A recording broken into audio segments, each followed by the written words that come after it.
Well, depending on where you are and when you're listening to this, I wish everybody a good morning or a good afternoon or even a good evening. The Chamber of Commerce Community Coffee is something that we've been missing for the last couple months as we've been participating in pandemic precautions throughout our community and throughout the state and the rest of the nation. But I do want to thank Jody for reaching out and extending the opportunity to record a message for everybody this morning. To start things off, I will say, and I don't know how many others will have echoed this in the presentations for the community coffee, but we do appreciate all of the precautions that folks here in the city of Alva have taken, both from citizens to business owners, as well as the efforts that our crews have made at City Hall and in our various departments to keep everybody safe, to respect the situation that we're in, but also be cognizant of the impact this is having on all of our citizens regardless of their role in our community, health, financial, and otherwise. Hopefully we're nearing the end of this pandemic.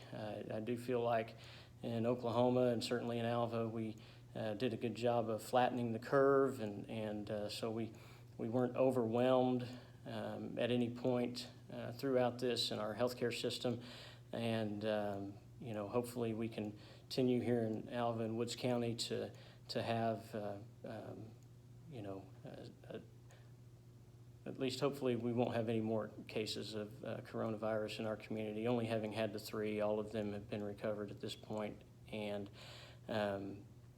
seem to be getting back to normal a little bit as we're just wrapping up phase 1, going into phase 2 of the governor's plan to reopen the economy. I think we just need to remind everybody to continue to be safe. Disinfecting is a good thing. Cleaning all kinds of, frequently used surfaces and doorknobs and things like that. Washing your hands, being careful not to go out and be around others if you're feeling sick. It's going to be important if we're going to move on to phase 3 that we have a successful phase 2. So thank you everybody for what they've done up to this point and what they'll do moving forward. This is a busy time of year for the City Council and the City of Alva. This year maybe more so than in years past, but as always this time of year we are working on preparing our budget for the next fiscal year. Our fiscal year runs from July 1st to June 30th, so within the next couple months we will be approving a budget and moving that forward to implementing our work for the year. It is a tight year. We're trying to prepare for a tight budget year anyway in terms of some uncertainty with oil and gas and the prices of that, and we know what impact that has on our community, but as well as agriculture.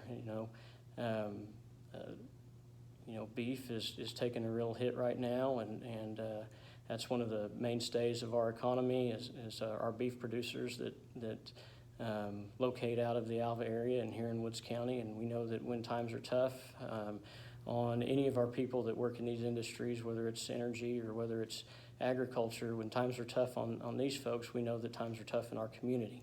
So we're trying to prepare a budget that reflects that. We're going to be looking at setting our budgeted, it's a balanced budget when we approve it, so it'll be based on 2016 level spending.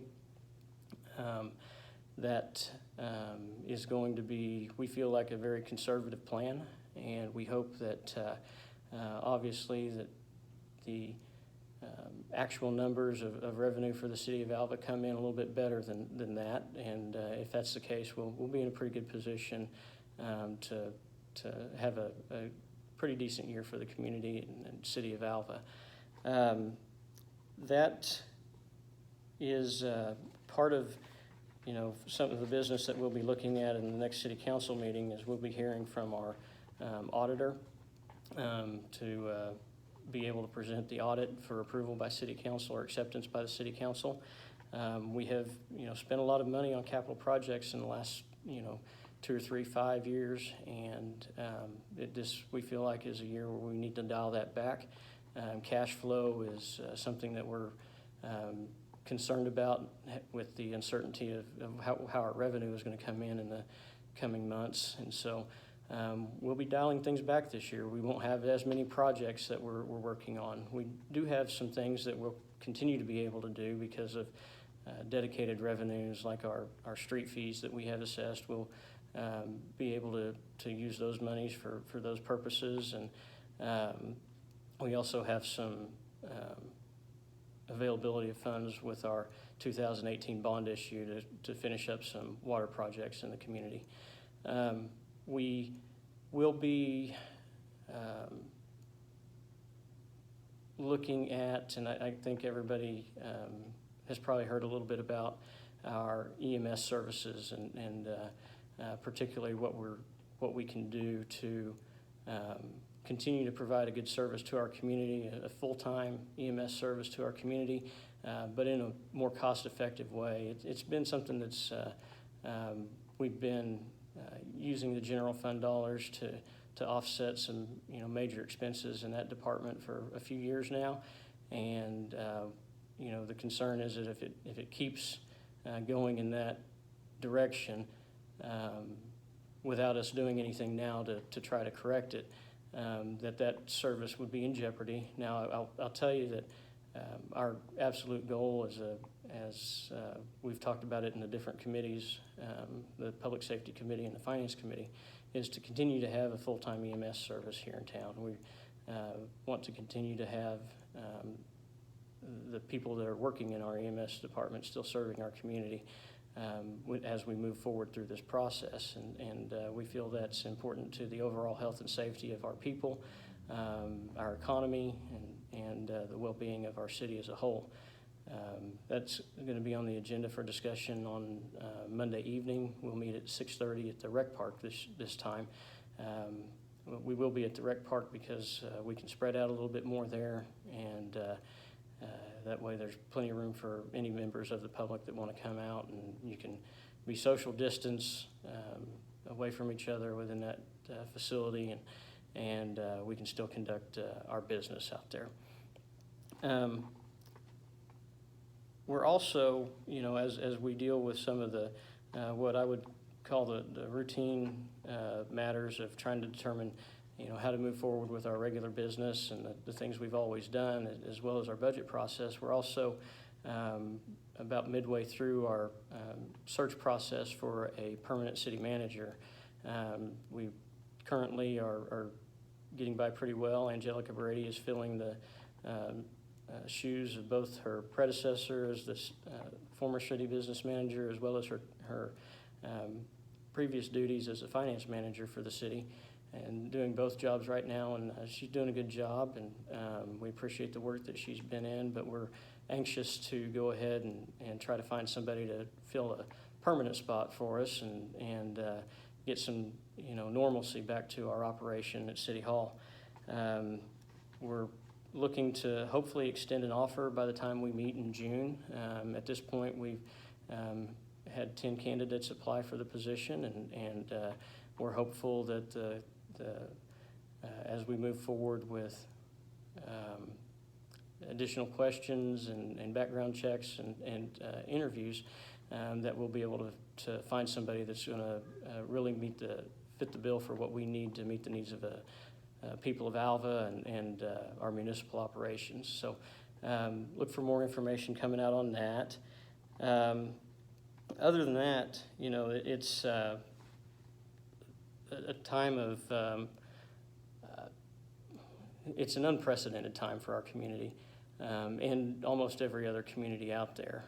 We can feel very blessed that we've been minimally impacted by the coronavirus as compared to some other places, but we all know that in Alva, sometimes it doesn't take a whole lot of things to throw things off quite a bit. So we're hopeful that we can see a rebound in some of the areas that we really need to be functioning well.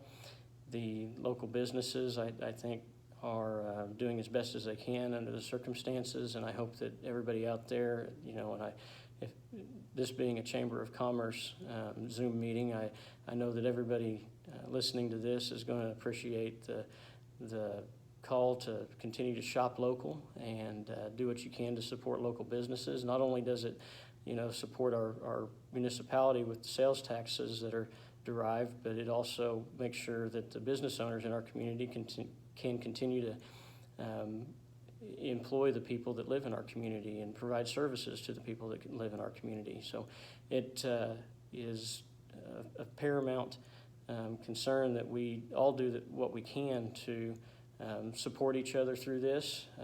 Like I said, I think we've been through the worst of it. I think things are going to get better from here. But the moving forward, we just are still in kind of a wait and see how things go and whether or not we have to try to handle any future setbacks. Like I said, to begin, I appreciate the Chamber giving us the opportunity to share a message in this format, and I'll look forward to seeing you all in person sometime soon. Thank you.